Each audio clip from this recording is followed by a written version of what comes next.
شین سے مراد شرف، عین سے مراد علو، با سے مراد بر، الف سے مراد الفت اور نون سے مراد نور ہے۔ اس مبارک شب میں اللہ تبارک و تعالی بنی کلب کی بکریوں کے بالوں سے بھی زیادہ لوگوں کو جہنم سے آزاد فرماتا ہے۔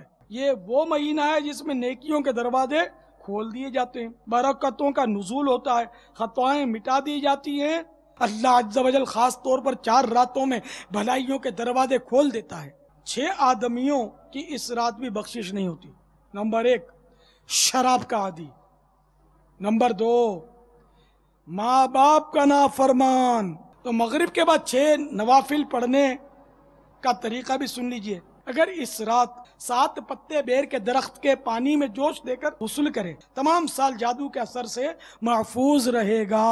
دیکھیے امیران سنت کا سنت بھرا بیان بروز جمعرات مدینہ منورہ میں سپہر 3 بجے اور پاکستان میں شام 5 بجے مدنی چینل پر۔ صلو علی الحبیب صلی اللہ تعالی علی محمد۔ مجھے اپنی اور ساری دنیا کے لوگوں کی اصلاح کی کوشش کرنی ہے۔